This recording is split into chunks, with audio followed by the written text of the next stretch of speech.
Hola, ¿cómo están? Saludos. Vamos a comenzar nuestro tercer tema, nuestro tercer periodo. El tema es diagramas de fase. Vamos a hacer un pequeño recordatorio de lo que ya habíamos hablado. Vamos a recordar por qué es que estamos estudiando ciencia de materiales. Para ello, vamos a recurrir a lo que ya habíamos visto en las clases anteriores. Vamos a hablar de nuestro triangulito de las propiedades de los materiales, ¿se acuerdan? En el que nosotros veíamos que dependía de la composición química, la microestructura y el procesamiento, este conjunto de propiedades o respuestas que los materiales nos daban. Habíamos dicho que específicamente a ustedes les interesaban las propiedades mecánicas, dado que su carrera es de ingeniería mecánica, pero en general todas las propiedades de los materiales, las propiedades químicas y físicas, dependen de estas tres cosas. Y estas tres cosas, la composición química, el procesamiento y la microestructura, están interconectadas. Básicamente, ya habíamos nosotros hablado de cómo es que, que funcionaban las propiedades de los materiales. Y vamos a recurrir a la ductilidad, que es la propiedad eh, estrella o básica de nuestros materiales metálicos, y nos íbamos a estar refiriendo en este curso a los materiales metálicos debido a su importancia en la ingeniería mecánica y en la ingeniería en general. Los metales son materiales muy importantes tecnológicamente y como ya habíamos mencionado son muy abundantes en la naturaleza y poseen esta propiedad de ductilidad, de la ductilidad, que es sumamente útil para nosotros para el conformado mecánico, además de tener una alta resistencia, una maquinabilidad, etcétera, etcétera. Entonces vamos a hablar en este caso de los metales. Vamos a recordar lo que habíamos dicho de la ductilidad, que se debía básicamente a nuestros sistemas de deslizamiento. ¿Se acuerdan de los sistemas de deslizamiento? Del enlace metálico, de la deformación plástica. Esta deformación plástica, al ser estorbada o interrumpida por los defectos de la red cristalina, que los metales son sólidos cristalinos, daba lugar al endurecimiento y al reforzamiento de los metales. Y entonces perdíamos ductilidad, ganábamos resistencia, al mismo tiempo el material se hacía duro y frágil. Esto ya lo habíamos visto en los temas de red cristalina, defectos de la red cristalina, y cuando habíamos hablado de nuestras propiedades mecánicas, que aunque no las definimos formalmente, hablamos de ellas y de lo que implicaban la relación entre ellas. La relación que en general o básicamente es: al disminuir la ductilidad aumenta la resistencia, aumenta la dureza y se movían las otras propiedades como son la tenacidad, etcétera, etcétera. ¿Sale?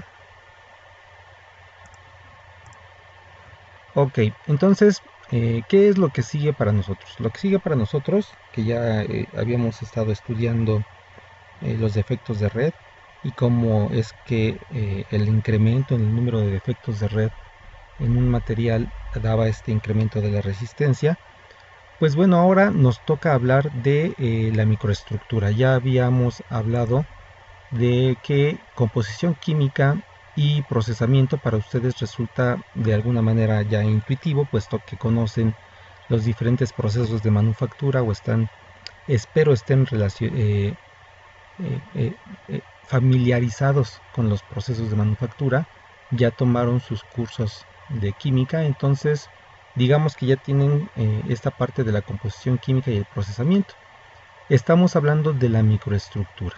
En este curso nos estamos enfocando a la microestructura y cómo es que el procesamiento cambia esta microestructura cómo esa microestructura depende de la composición química y entre los tres me determinan esa ductilidad, resistencia, dureza, tenacidad, etc.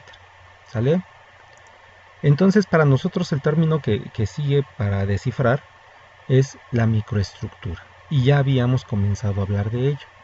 La microestructura para nosotros era la cantidad, distribución, tamaño y forma de las distintas fases presentes en un material.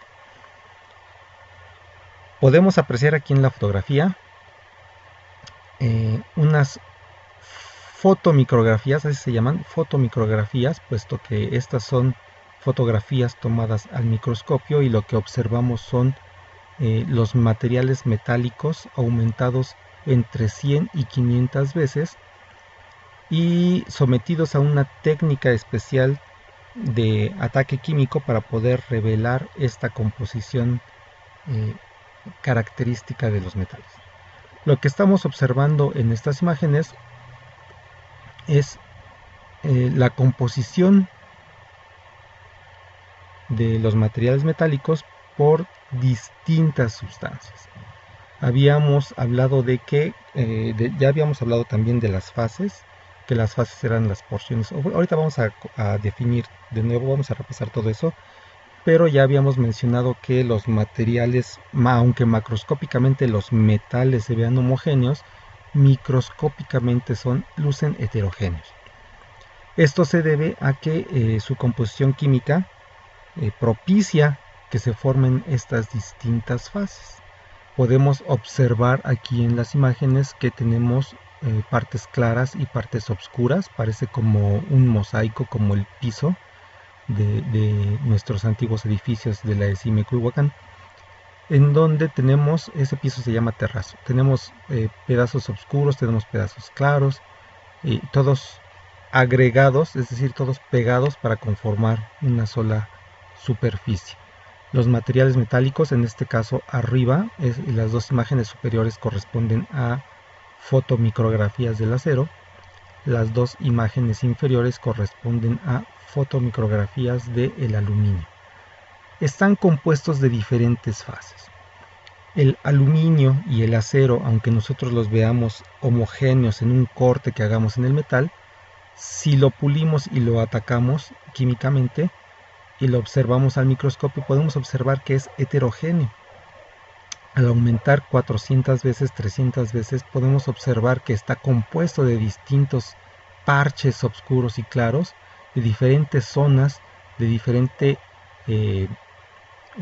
color, de diferente estructura cristalina, de diferentes propiedades mecánicas. ¿Sale? Eso es a lo que llamamos las distintas fases, y su cantidad, distribución, tamaño y forma es lo que se conoce como la microestructura. Vamos a ir recordando lo que ya habíamos platicado anteriormente. Vamos a hablar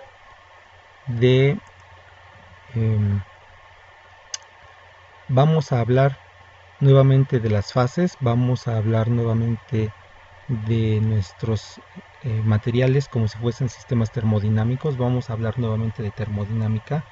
Los diagramas de fase son herramientas que construimos a partir de nuestros conocimientos físicos termodinámicos que nos ayudan a entender la microestructura y por lo tanto nos ayudan a comprender cómo funcionan las propiedades de los materiales. Ok, entonces vamos a recordar lo que ya habíamos mencionado en alguna ocasión.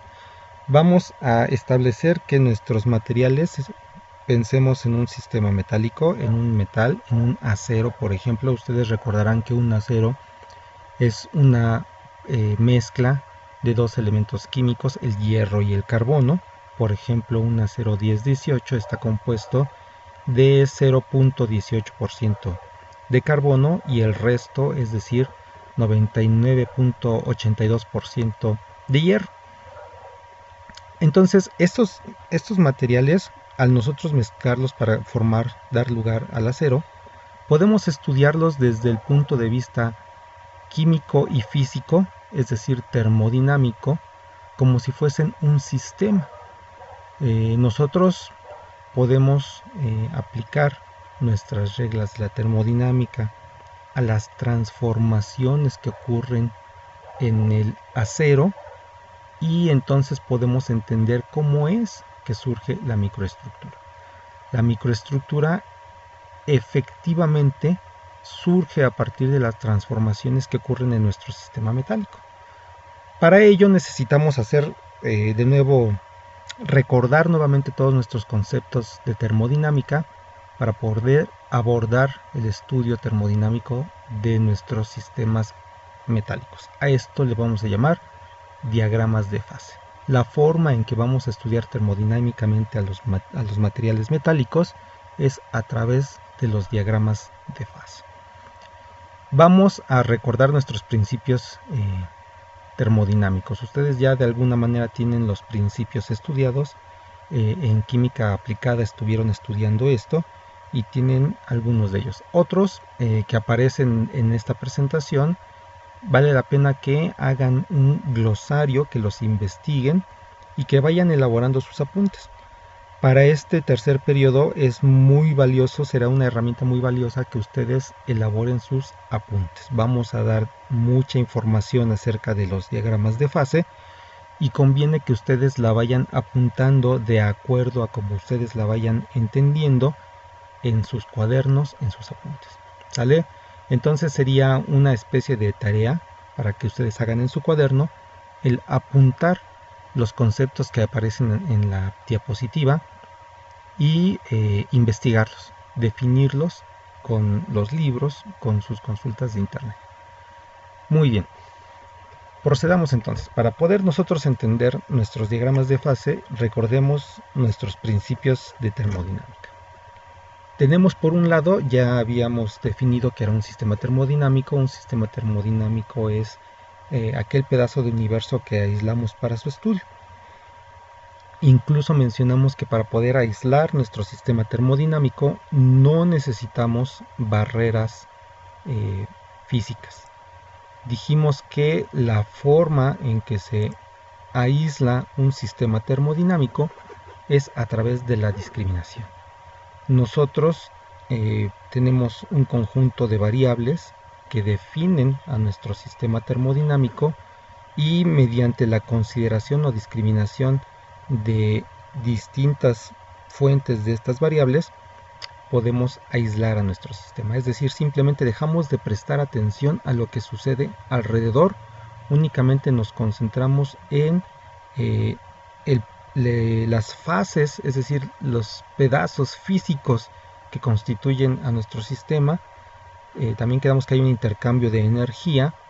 En el universo todo lo que existe es materia y energía, y hay un constante intercambio de energía entre las diferentes zonas del universo, es decir, la materia que estamos considerando y sus alrededores. Incluso puede o no existir un intercambio de masa.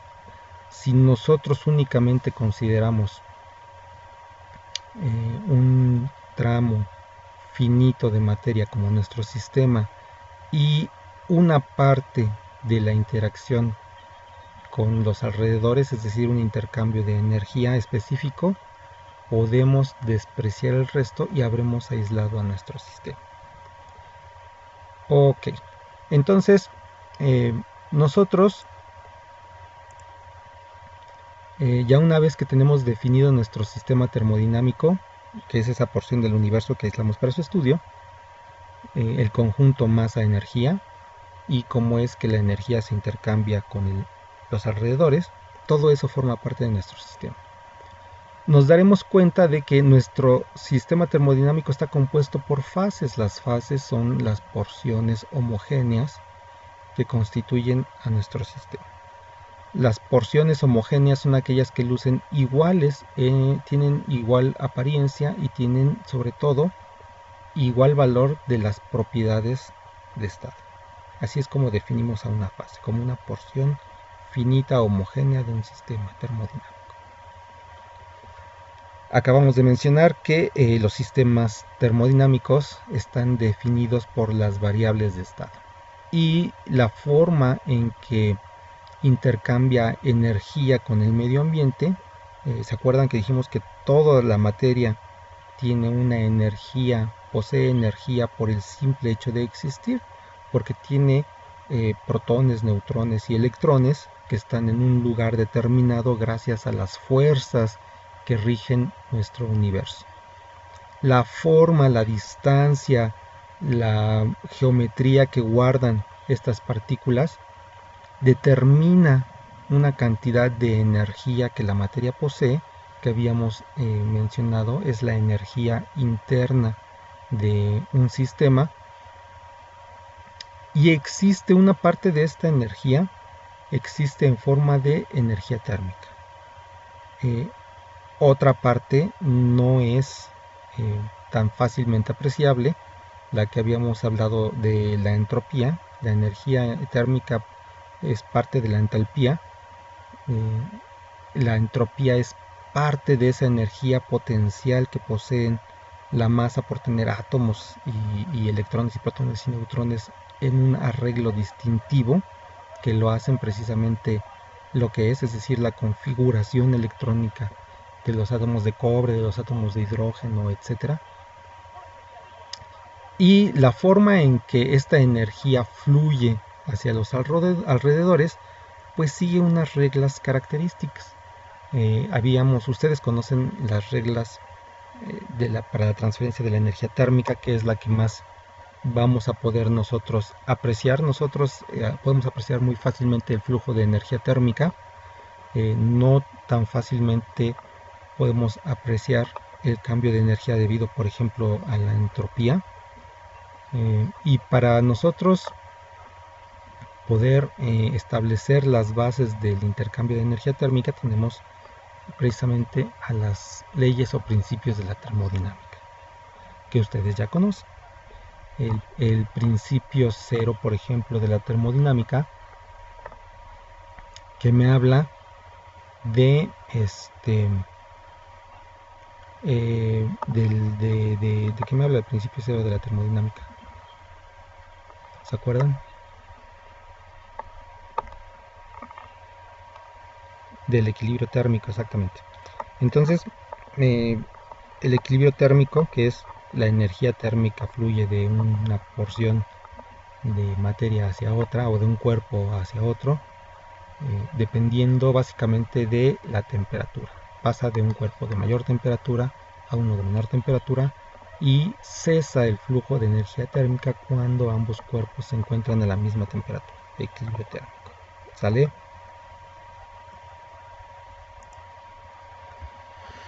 Un segundo principio de la termodinámica nos habla de que la energía no se crea ni se destruye. Como habíamos mencionado, en el universo solamente existen materia y energía, y aunque entre estas dos se plantea que hay una intercambiabilidad de masa por energía, y en algún momento que no hemos podido observar se pudiese transformar energía en masa, sin embargo, en los sistemas que nosotros observamos solamente podemos apreciar la transferencia de energía de un punto de alta energía a un punto de baja energía. En este caso, para nosotros, la más fácil de observar es la energía térmica, y entonces hablamos de la energía térmica que se transfiere de un punto a mayor temperatura a otro punto a menor temperatura. Y no podemos, hay una cantidad finita de energía térmica en un sistema, y esa cantidad finita de energía térmica será la misma que se transferirá a los alrededores. ¿Ok? Es lo que me dice, la energía no se crea ni se destruye, simplemente se transforma. ¿Sí? En algún momento dado podemos transformar precisamente esa energía térmica en algo que los ingenieros mecánicos conocen muy bien: trabajo. ¿Sale? Esa energía térmica puede ser transformada en trabajo. En este caso, efectivamente se transforma o se utiliza esa energía térmica para producir la transformación de fases de los materiales. Así es cómo ocurren las diferentes transformaciones en los materiales a partir de la energía que se les proporciona. En este caso, la que podemos medir y apreciar es la energía térmica, pero viene acompañado de la entropía, y entonces podemos hablar de lo que es la energía interna y la energía libre. La energía interna es aquella que posee el material y la energía libre es aquella que se puede utilizar para una transformación. ¿Sale? Esos son nuestros principios termodinámicos.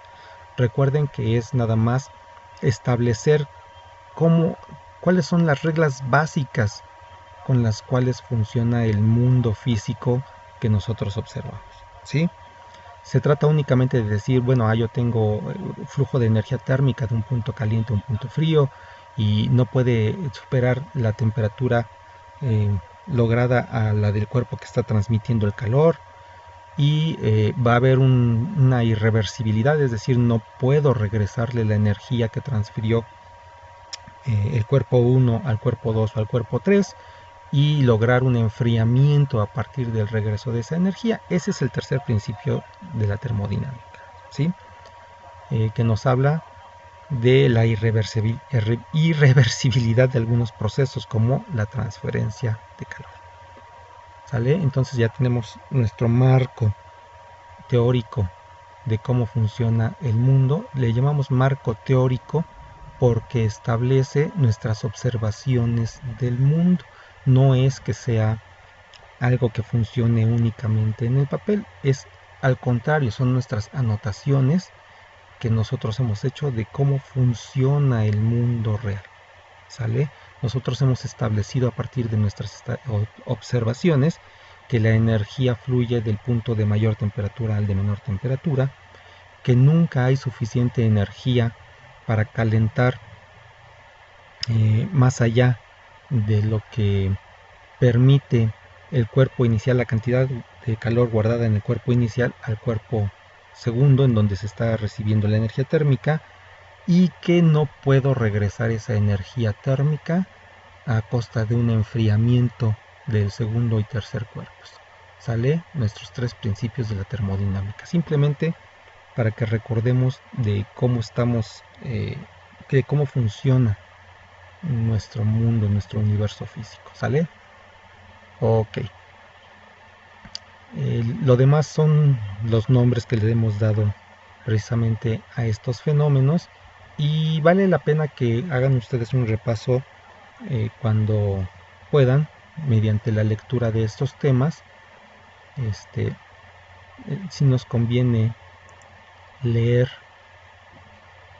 al respecto, nos conviene averiguar acerca de las variables de estado y las reglas de las fases de Gibbs mediante la lectura de los libros y la consulta en las fuentes como internet. ¿Sale? Ok, vamos a continuar recordando lo que ya sabíamos. Habíamos puesto los ejemplos de nuestras fases. Como estamos hablando de diagramas de fases, para nosotros la palabra y concepto de fase va a ser muy importante. Habíamos puesto unos ejemplos en el pizarrón, ya habíamos comenzado este estudio. Vale la pena que ustedes rescaten sus apuntes. Cuando vimos estado de agregación, ya vimos estado de agregación. Cuando vimos solidificación, que es nuestra primera transformación de fase que estudiamos, habíamos visto estos ejemplos en donde definíamos la cantidad de fases, la cantidad de sustancias, y lo único que nos había faltado mencionar era el trasfondo de equilibrio termodinámico, es decir, únicamente se transfiere la energía térmica y no están ocurriendo más transformaciones de fase, porque hemos llegado a un punto conocido como el equilibrio termodinámico. El equilibrio termodinámico precisamente es aquella condición en la cual un sistema no cambia con respecto al tiempo, es decir, no cambian los valores de sus propiedades, de sus variables de estado, ni cambia la cantidad de fases presentes, ni cambia el estado de agregación de las fases presentes. ¿Sí? A eso le llamamos un sistema estable. Cuando un sistema es estable, no cambia en el tiempo y se dice que está en equilibrio. ¿Ok? Entonces nuestros sistemas en equilibrio que habíamos visto en la clase, que habíamos dibujado en el pizarrón durante la clase de solidificación, para establecer la diferencia entre fases y estados de agregación, tienen tres materiales distintos. Estos que observamos aquí en nuestra diapositiva únicamente tienen dos fases. ¿Sale? En el caso, por ejemplo, del aceite y el agua que observamos, podemos ver que dice ahí que tenemos dos fases, el aceite y el agua. Tenemos dos sustancias, el aceite y el agua, y tenemos un solo estado de agregación, el estado de agregación líquido. ¿Sí? Todo esto para recordar el concepto de fase y para disociarlo del concepto de estado de agregación. ¿Sale? Recordemos que no son sinónimos, fases y estado de agregación. ¿Sale? Nuestro siguiente ejemplo es el vaso que tiene hielo y agua. Si consideramos únicamente al hielo y el agua como nuestro sistema, despreciamos al vaso y al aire que se encuentra encima del hielo y el agua. Entonces tenemos un sistema termodinámico en equilibrio. El agua se encuentra a 0 grados, el hielo se encuentra a 0 grados porque la presión atmosférica es de 1 atmósfera. Sabemos que esas son las condiciones de equilibrio a partir de la observación. Tenemos que es una sola sustancia, es decir, un componente químico, componentes químicos, uno. Los estados de agregación, en este caso, son dos estados de agregación, uno es líquido y el otro es sólido, y tenemos dos fases porque tenemos fácilmente identificables dos porciones distintas en mi sistema, la parte sólida que llamamos hielo y la parte líquida que llamamos agua. ¿Sale? Entonces es una sustancia, el agua, dos fases, el hielo y el agua, y dos estados de agregación, el sólido y el líquido. Muy bien. ¿Qué pasa cuando mezclamos agua y sal? En este caso tenemos dos sustancias, el agua H2O, la sal que es cloruro de sodio, la sal al ser un compuesto iónico, el agua al ser un líquido polar, se disuelven el uno en el otro. Cuando yo mezclo una cantidad pequeña de sal en el agua, se forma una solución que es por definición una mezcla homogénea. Yo no puedo apreciar una diferencia entre la sal y el agua, yo lo único que observo es una sustancia homogénea. En este caso se encuentra en estado líquido, son dos sustancias, tengo una sola fase porque no distingo más que la fase líquida, y un estado de agregación porque el sólido al disociarse en el agua adquirió ese estado de agregación. ¿Ok? Lo que buscamos, el objetivo hasta este momento, es recordar la diferencia entre fases y estados de agregación. Vamos a seguir viendo ejemplos. Muy bien, entonces continuamos. Hasta ahorita, ¿qué hemos hecho? Hasta ahorita hemos hablado de que vamos a estudiar a nuestros materiales a través de los diagramas de fase y que los vamos a considerar sistemas termodinámicos. Hablamos de lo que es un sistema termodinámico, de lo que son las condiciones de equilibrio, lo que se alcanza a ver ahorita en esta diapositiva, que el equilibrio es cuando un sistema termodinámico no varía en la magnitud de sus variables intensivas y también no sufre transformaciones. ¿Sale? Esto se logra porque el intercambio de energía con los alrededores está a una razón constante o es cero. Muy bien, entonces tenemos un sistema termodinámico. Tenemos ya las consideraciones energéticas, ya sabemos que está compuesto por fases, ya sabemos que estas fases pueden tener distintos estados de agregación. Vamos a ver cómo se conjunta todo eso para dar lugar a nuestros diagramas de fase. Muy bien, esta diapositiva que observan contiene los conceptos importantes, valdría la pena que ustedes hicieran una especie de mapa mental con esta imagen que estamos mostrando aquí y estos conceptos, y que trataran de armar pequeños conceptos, pequeñas ideas, una especie de mapa mental o mapa conceptual para amarrar todas estas flechitas que se interrelacionan aquí en nuestra diapositiva. Ok, muy bien. También recuerden que los estoy exhortando a que hagan sus apuntes, a que todo esto que estamos viendo lo investiguen en los libros o en internet y logren ustedes hacer un apunte, precisamente un guión, una anotación de lo que van entendiendo en su cuaderno. ¿Ok? Bueno, entonces continuamos. La regla de las fases de Gibbs es una regla empírica, surge a partir de las observaciones de este personaje que pudo establecer la relación que existía entre las variables de un sistema y la cantidad de fases presentes en el mismo. ¿Sale? En este caso hablamos de sistemas termodinámicos en donde se reconocen dos variables intensivas, es decir, que no dependen de la cantidad de materia que existe en un sistema. La presión y la temperatura son estas dos variables intensivas por excelencia que se ven plasmadas aquí en la regla de las fases de Gibbs mediante este número 2.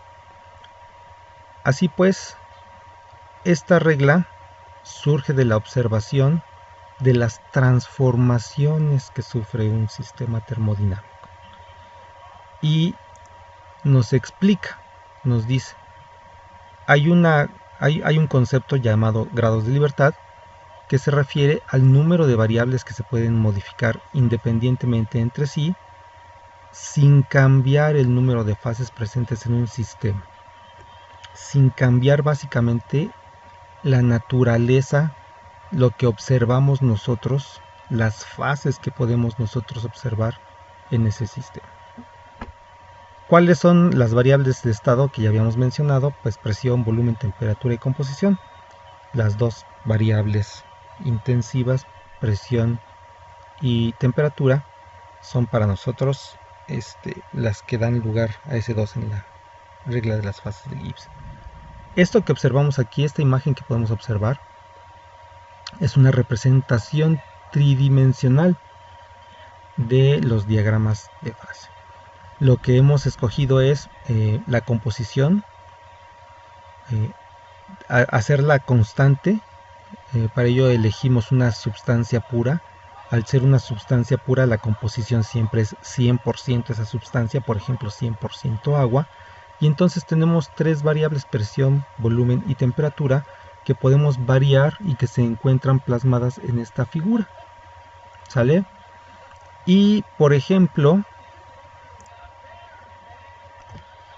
podemos apreciar en esta figura que se grafican en el eje de las zetas la presión, en el eje de las X la temperatura. Aquí vemos la temperatura y también tenemos el volumen. De tal manera que si hablamos de una sustancia pura como el agua, a altas temperaturas, bajas presiones, y si permitimos la expansión libre de este sistema, tendremos una fase gaseosa, ¿sale? Que es lo que se expresa aquí en esta figura, la fase gaseosa.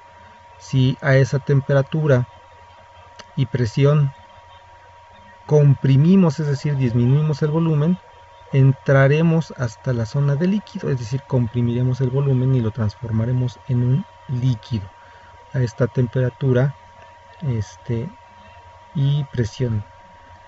Si nosotros nos movemos hacia las bajas temperaturas y las altas presiones, pues tendremos un sólido. El agua se transforma en un sólido. Esa es la representación de nuestro primer diagrama de fases. Esto en sí, esta representación de las transformaciones que ocurren en un material, es lo que conocemos como un diagrama de fases.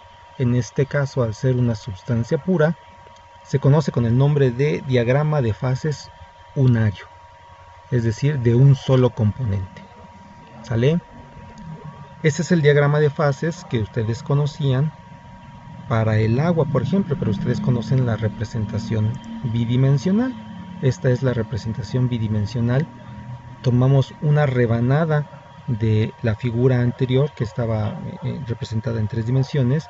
Esta la representamos en 2 dimensiones para un volumen sin tomar en cuenta el volumen, únicamente la temperatura y la presión. ¿Sale? Y entonces aquí podemos observar este diagrama que ustedes ya conocen y las transformaciones que sufre esta sustancia al variar yo las variables temperatura y presión. No consideramos la composición porque es una sustancia pura y no tomamos en cuenta los cambios de volumen. Los despreciamos, es decir, los despreciamos. Salen de nuestro sistema. Ok, regresamos a lo que habíamos dicho. Si aumentamos la temperatura sin aumentar la presión, por ejemplo una presión de una atmósfera a altas temperaturas, nos encontramos que el agua se convierte en vapor. Si disminuimos la temperatura a esa misma presión, de repente esta agua se transformará de nuevo en un líquido. ¿Sale? Si seguimos disminuyendo la temperatura a la misma presión, este líquido se transforma en un sólido conocido como hielo. Esta línea roja nos representa la presión de una atmósfera, que es la que tenemos a la altura o nivel del mar. Y estos dos puntos, cuando el equilibrio pasa, cuando la sustancia pasa de ser sólido a líquido, en este caso de ser hielo-agua, se conoce como la temperatura de fusión. Y este otro punto, cuando pasa de ser líquido a ser un gas, como la temperatura de ebullición o vaporización. ¿Ok?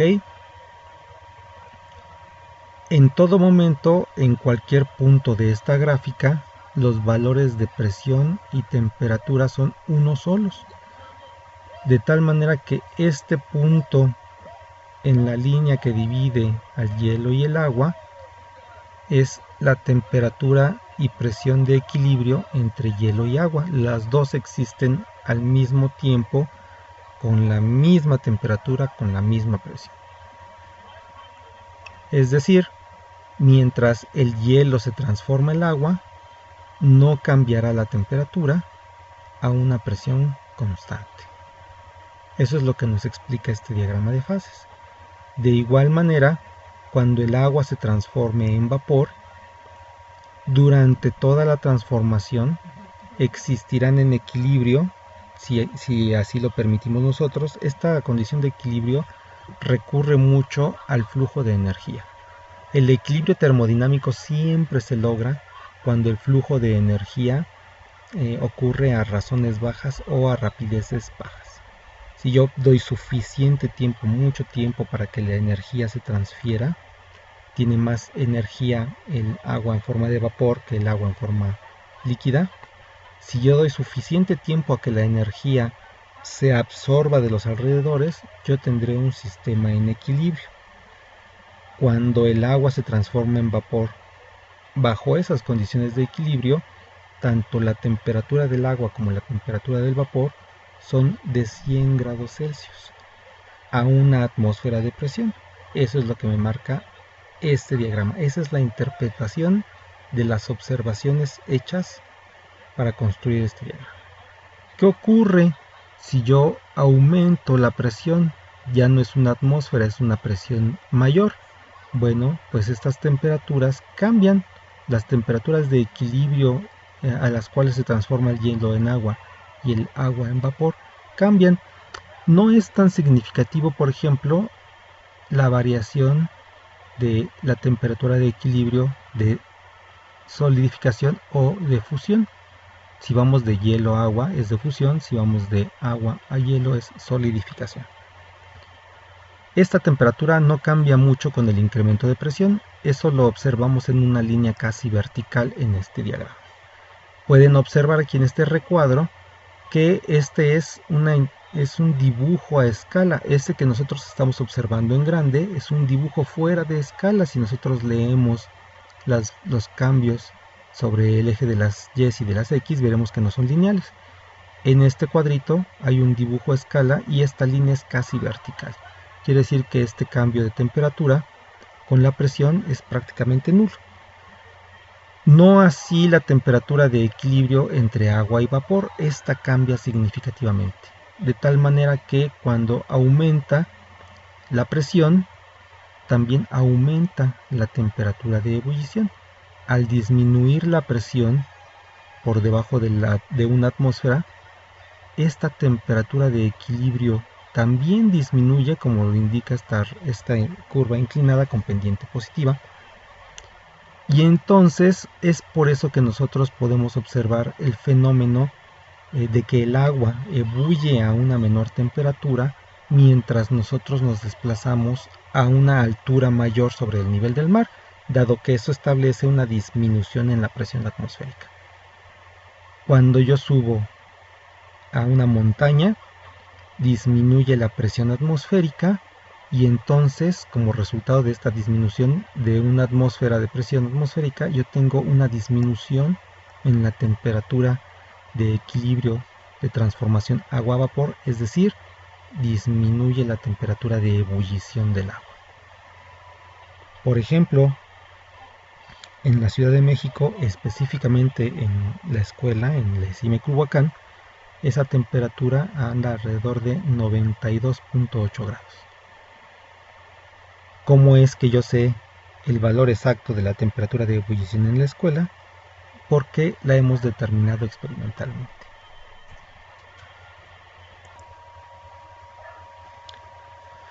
Ok, entonces, pues ya más o menos vamos entendiendo que un diagrama de fases es una herramienta que nos ayuda a entender las transformaciones o cambios que ocurren en una sustancia cuando yo varío las condiciones de temperatura, presión y composición química, cuando sea el caso, en el mismo. Y estas transformaciones pues obviamente vienen acompañadas de un cambio en las propiedades mecánicas, propiedades físicas y propiedades químicas en general.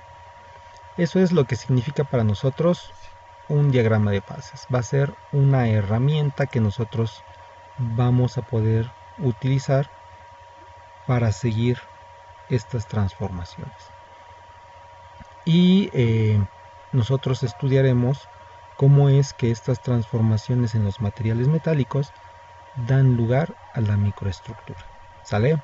Hacia allá vamos, es lo que estamos haciendo, hacia donde queremos llegar. Muy bien, habíamos dicho que nuestros diagramas de fases son una observación, son el comportamiento que nosotros observamos de la naturaleza. Por ejemplo, este cambio del agua de hielo a agua y de agua a vapor, cuando nosotros incrementamos la temperatura, es lo que podemos observar. Nosotros tomamos un trozo de hielo que obtuvimos por medios en los que pudimos, es decir, metimos un vaso de agua al refrigerador, lo enfriamos, tomamos la temperatura mediante el mismo instrumento. Nos dimos cuenta que al llegar a los 0 grados comenzó su transformación en agua. Pudimos observar cómo cambiaba la fase sólida a fase líquida. Medíamos la temperatura y podíamos constatar que se tenían 0 grados y que esa temperatura no cambió mientras existió la transformación de hielo en agua. Hubo un flujo de energía térmica, por supuesto, hubo un calentamiento de ese hielo. Y parte de la energía que fluyó, en este caso de los alrededores, hacia mi agua, que se encontraba en estado sólido, sirvió para incrementar la temperatura del agua. Pero también una parte de esa energía térmica se utilizó para cambiar la posición y la movilidad de los átomos y moléculas del agua, que pasaron de estar en un punto fijo vibrando a estar moviéndose libremente sin desligarse una de otras, que es lo que conocemos como el estado de agregación líquido. Parte de la energía térmica que se transfirió del medio ambiente hacia el agua se utilizó para lograr esa transformación, y entonces esa energía térmica que se utilizó para lograr esa transformación no contribuyó al calentamiento del agua mientras ocurría esa transformación. Todo eso lo sabemos porque estuvimos haciendo una observación con el instrumento, estuvimos tomando la temperatura y observando la transformación al mismo tiempo. Es decir, los diagramas de fases se construyen de manera empírica a través de la experimentación, y esa observación se plasma en nuestros principios termodinámicos y encuentra su expresión, por ejemplo, en la regla de las fases de Gibbs. ¿Ok? Esto que les acabo de describir, esta observación del hielo transformándose en agua y el seguimiento de la temperatura, que es una medición indirecta del flujo de energía, se lleva a cabo o mediante esta gráfica. El seguimiento se conoce como curva de enfriamiento. Lo que les acabo de describir es esta evolución térmica del material, simplemente que en este caso se llevó a cabo del estado de agregación líquido al estado de agregación sólido. Esta es una curva de enfriamiento. La transformación del hielo en agua es una fusión, y necesitaría yo una curva de calentamiento. ¿Sale? Observamos aquí en mi curva de enfriamiento que en el eje de las Y se encuentra la temperatura, en el eje de las X se encuentra el tiempo. Partimos de una temperatura alta, conforme transcurre el tiempo disminuye la temperatura. El primer tramo que observamos, esta primera línea inclinada, corresponde al enfriamiento del agua. Hablamos, esta curva de enfriamiento es característica de una transformación de una sustancia pura. En este caso la transformación es de fusión de un sólido a un líquido. Perdón, no, en este caso es al revés. En este caso una curva de enfriamiento es de un líquido en un sólido. Estamos hablando, por ejemplo, del agua que estamos enfriando dentro del refrigerador, y por eso la temperatura baja. ¿Ok? Entonces, esta sustancia pura, tengo yo que es agua, la meto al refrigerador, comienza a bajar la temperatura conforme transcurre el tiempo y llega a la temperatura de transformación, es decir, a la temperatura de solidificación. Para el agua a una atmósfera de presión es 0 grados Celsius.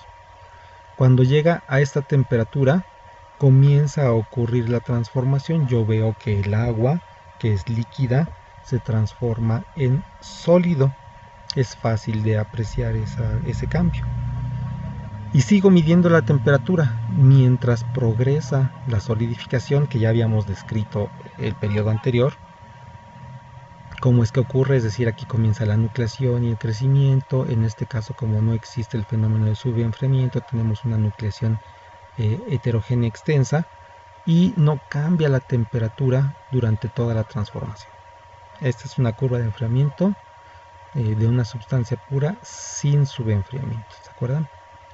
Posteriormente, una vez que termina la transformación y ya tenemos toda el agua transformada en hielo, si nosotros nos sacamos el vaso del refrigerador, sigue descendiendo la temperatura. Una vez que está formado el hielo, ese hielo comienza a bajar su temperatura de 0 grados a -1, a -2, a -3, a lo que esté puesta la temperatura del refrigerador. Esta curva de enfriamiento sirvió para marcar en mi diagrama de fases este punto de transformación. El punto de transformación del hielo a agua a una presión constante. ¿Cómo hago para obtener el resto de la línea? Bueno, tengo que modificar la presión del sistema, volver a hacer la misma observación a diferente presión, volver a trazar esos dos puntos, porque esta observación se hace también para la ebullición, y unir todos los puntos de solidificación a diferentes presiones, unir todos los puntos de evaporación a diferentes presiones, y entonces tendré estas dos líneas. Esta línea de acá es un poquito más difícil de obtener, pero es el mismo principio. Yo sigo disminuyendo la presión, sigo disminuyendo la temperatura y puedo observar el momento en el que ocurre. El momento en el que ocurre me refiero a temperatura y presión. ¿Sale? El momento en el que ocurre esta transformación, a qué temperatura, para qué presión fija que yo estoy utilizando, y puedo obtener esta línea. Es el resultado de muchas curvas de enfriamiento, este diagrama de fases para una sustancia pura, en este caso el agua. ¿Ok? Así es como podemos fabricar un diagrama de fases, en este caso de una sustancia pura, en donde varían presión y temperatura. Esta curva de enfriamiento que ya conocíamos, básicamente sirve para marcar ese punto. Esta es la curva de enfriamiento de una sustancia pura. Observemos este diagrama, por ejemplo. Este diagrama es exactamente el mismo tipo de diagrama, pero ahora estamos hablando de otra sustancia. En este caso no es un compuesto químico como lo es el agua. El agua es 2 hidrógenos, 1 oxígeno, H2O, un compuesto químico. Y este que estamos observando aquí es el mismo diagrama de fases, pero en este caso la sustancia es hierro, un elemento químico puro. ¿Cómo varía? ¿Cómo cambia el hierro cuando yo cambio temperatura y presión? Así, básicamente. Este es el mismo diagrama, simplemente se encuentra en otra orientación. Aquí podemos observar que en el eje de las X pusieron la presión y en el eje de las Y pusieron la temperatura, cuando en mi diagrama del agua es al revés, presión, temperatura. Así pues, este diagrama simplemente se encuentra girado. Podemos observar que existen diferentes transformaciones del hierro. Si yo escojo una una presión de una atmósfera, que es este punto, a una presión de una atmósfera, vean el cursor en donde estoy colocando el cursor en la presentación, en la lámina, a una atmósfera de presión, yo tengo la temperatura de ebullición del hierro aquí arriba, donde se transforma de líquido a vapor.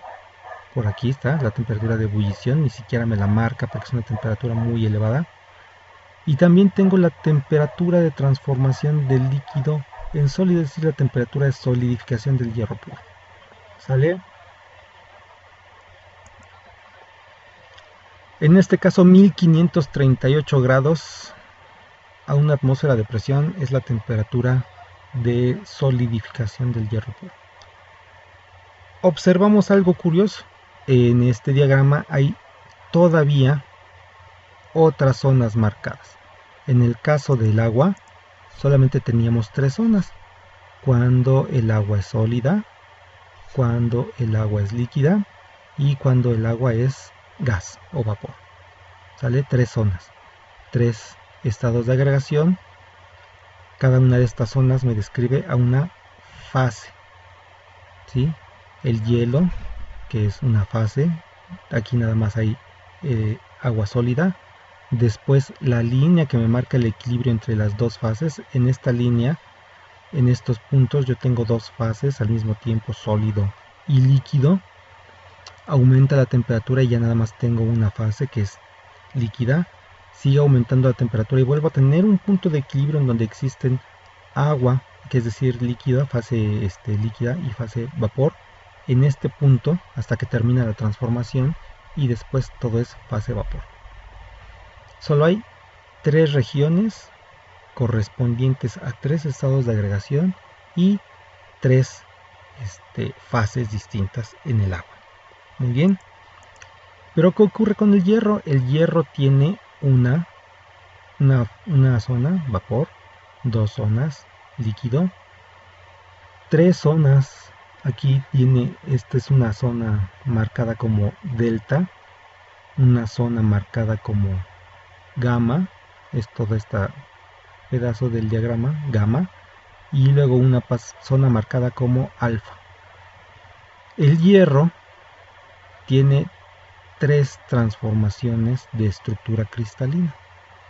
Delta es el hierro sólido con estructura cúbica centrada en las caras. Después viene, es cúbica centrada en el cuerpo. Después viene delta, que es cúbica centrada en las caras.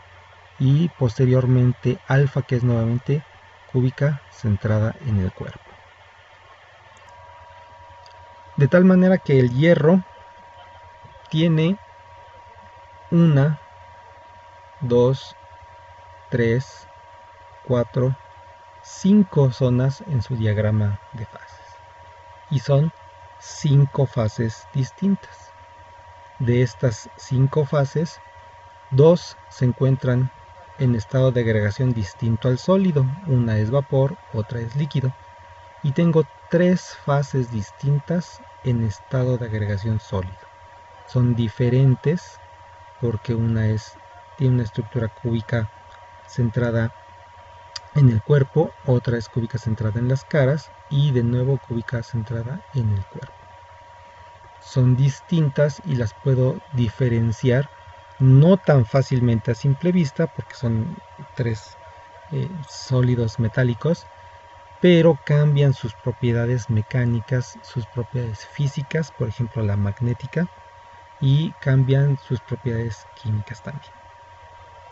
Este diagrama requiere observaciones. Igual se construye con curvas de enfriamiento correspondientes cada una de ellas a una transformación, pero las observaciones de las distintas fases y la determinación de qué es cada una de las fases requiere observaciones más detalladas. Por ejemplo, para distinguir que son diferentes estructuras cristalinas, tenemos que hacer un estudio de rayos X. De otra manera no pudimos habernos dado cuenta.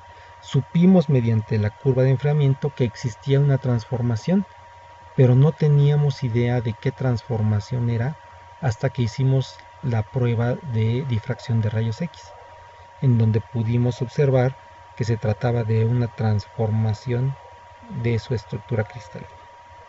¿Ok? Esto es todavía una sustancia pura, pero con otro tipo de sustancia, por ejemplo el hierro. Ya aquí la novedad que encontramos es que para este mismo diagrama de fases unario, es decir, de una sola sustancia, existen más de 3 zonas que son distintos a los estados de agregación. Es decir, existen más de 3 fases. En este diagrama existen 5 fases. Y estados de agregación solamente hay 3. Por lo tanto, hay 3 fases distintas en estado de agregación sólido, que como ya mencionamos no son tan fáciles de distinguir. Sabemos que ocurre la transformación, hay que hacer observaciones específicas para poder distinguir cada una de las fases.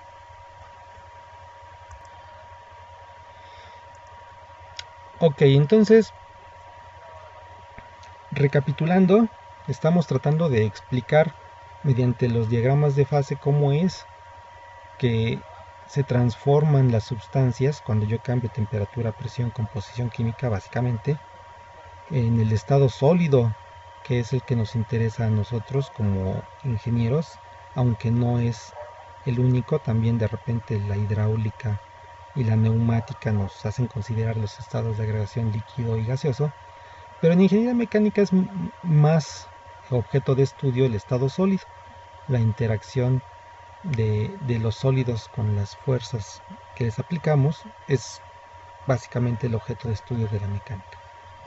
Entonces, nos interesa a nosotros de especial manera las transformaciones que ocurren en la materia en estado sólido. Y sabemos que las propiedades mecánicas van en función de estas transformaciones de fase en estado sólido. Lo que estamos tratando de hacer es utilizar los diagramas de fase para explicar estas transformaciones, para explicar los cambios que sufren las propiedades de los materiales con los diferentes procesamientos o métodos de manufactura de piezas y materiales. ¿Sí? Ese es básicamente lo que estamos tratando de hacer. Utilizar los diagramas de fase como herramientas de procesamiento que nos expliquen el porqué de las propiedades finales de un material. ¿Ok?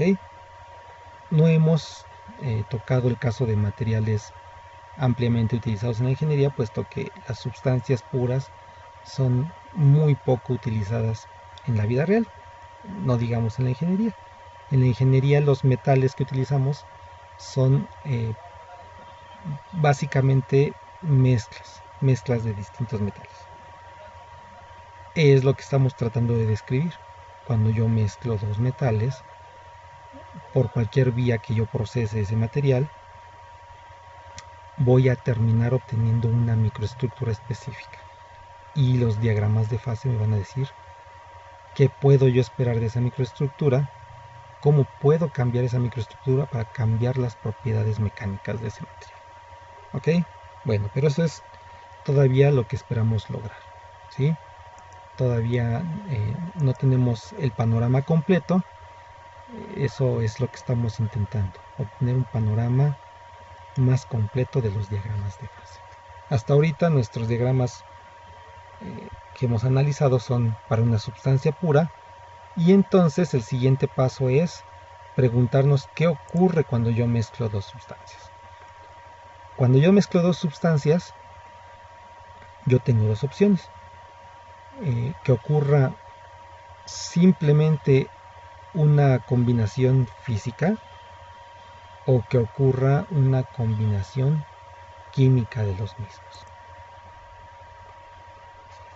Si la substancia 1 y la substancia 2 no dan lugar a la hora de que las mezclamos a una reacción química, simplemente se mezclan de manera física de la misma forma en que se mezclan, por ejemplo, el agua y la sal.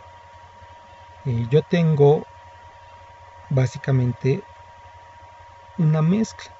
Esta mezcla puede ser de dos formas. Aquí en esta diapositiva podemos observar que dice substancia 1 más substancia 2, y aquí está la palabra solución. En realidad ahí debería de decir mezcla. A la hora que mezclamos la substancia 1 y la substancia 2, existen dos posibilidades: que la mezcla de la substancia 1 y la substancia 2 sea heterogénea, es decir, que posea dos o más fases, o que la mezcla de la substancia 1 y la substancia 2 sea homogénea, es decir, que forme una solución. Ok, corregimos la lámina y ahora ya podemos observar que dice substancia 1 más substancia 2, si no interactúan para dar lugar a una reacción química, sino únicamente se mezclan de manera física, yo puedo obtener dos resultados: que sea heterogénea, en cuyo caso le llamo mezcla, porque existen dos o más fases, o el resultado puede ser homogéneo, en cuyo caso le llamo solución, y se caracteriza por tener una sola fase. ¿Sí? Estas dos posibilidades pues me dan lugar a la microestructura. Cuando yo tengo una substancia 1 como el hierro y una substancia 2 como el carbono, que a la hora de mezclarlas me dan dos fases, yo tengo un sistema que desarrolla una microestructura de dos fases. Si yo tuviera, por ejemplo, una substancia 1 como el cobre y una substancia 2 como el níquel, que a la hora de combinarlas me da una mezcla homogénea, estoy hablando de una solución. Recordemos que lo que me interesa a mí es el resultado a temperatura ambiente a la temperatura en la cual el sistema es sólido, porque recordemos que estoy analizando sistemas mecánicos en estado sólido. Sale interacción de fuerzas con los sólidos. Esta característica es propia de cada par de sustancias. Cada que yo mezcle dos sustancias, hierro y carbono, silicio y aluminio, cobre y níquel, voy a obtener una de estas dos posibilidades, que se desarrollen dos fases o que se desarrolle una sola fase. Y eso da lugar a distintas propiedades mecánicas, como vamos a ver en las siguientes clases. Una microestructura heterogénea con dos fases tiene distintas propiedades mecánicas y características que una solución sólida homogénea o sistema de aleación de una sola fase. ¿Ok? Todo esto apenas es la introducción, apenas estamos hablando de cómo es que va a ocurrir el desarrollo de la microestructura. Para la siguiente clase deben ustedes de estudiar, o les encargo que estudien, las reglas de Hume-Rothery, que precisamente son las que se determinaron, influyen en la obtención de un sistema de una sola fase. Es decir, si yo quiero obtener una mezcla homogénea en donde se mezclen el metal A y el metal B y me den una sola fase, yo tengo que cumplir con las reglas de Hume-Rothery. Esta es una observación que se hizo el siglo pasado. Este señor Hume-Rothery determinó que todos aquellos sistemas en los cuales se desarrollaba una sola fase en estado sólido cumplían con estas características. ¿Ok? Los metales deben de tener similar electronegatividad, similar radio iónico, similar estructura cristalina y similar valencia. Y entonces podía yo tener un sistema homogéneo. Cuando yo de antemano comparaba estas propiedades de dos metales distintos y resultaban ser muy diferentes, yo sabía que tenía altas probabilidades de obtener una microestructura de dos o más fases, en donde incluso se presentasen reacciones químicas.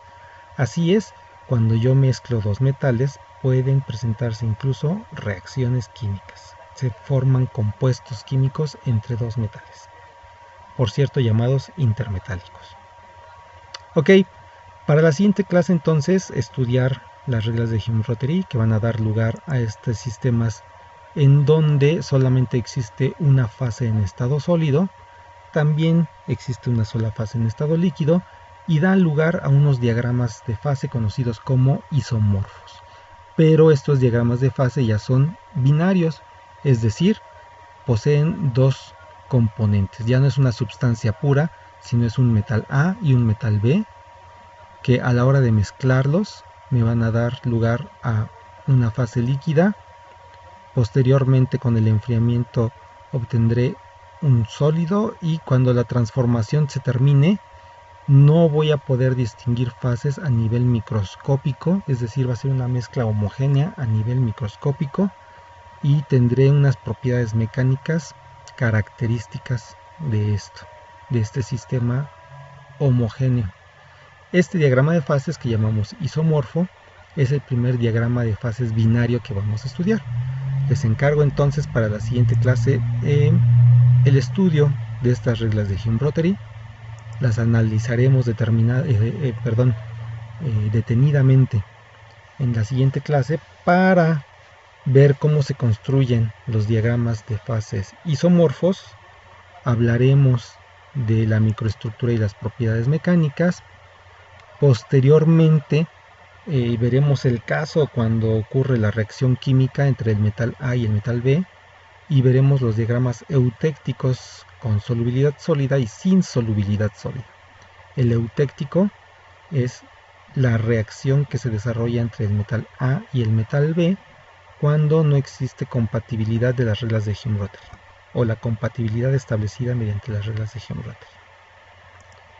Y eso es todo. Aquí están las referencias. se ha dejado planteado el tema, tenemos labor de investigación que hacer.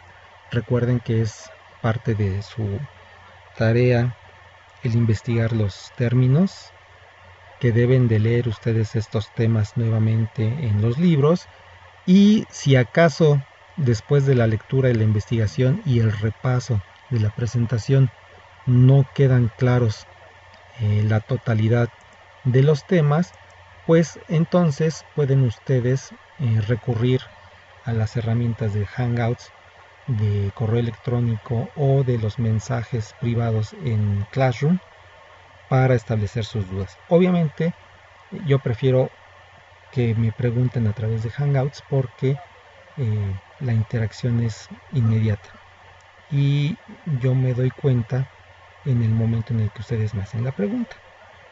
¿Ok? Bueno, entonces, pues eso ha sido esta clase para nosotros, nuestra primer clase de el tercer periodo, correspondiente a los diagramas de fase, y continuaremos con este estudio hasta poder plantear nuestros diagramas de fase binarios. Estudiaremos casos particulares de importancia para nosotros, como es el diagrama de fases hierro-carbono, que es el que describe la aleación, el sistema de aleación de los aceros simples. Discutiremos el efecto de la microestructura en las propiedades mecánicas y tendremos completo nuestro tercer periodo. ¿Ok? Muy bien, entonces hagan su tarea, lean sus temas y nos estaremos viendo y escuchando en la siguiente clase.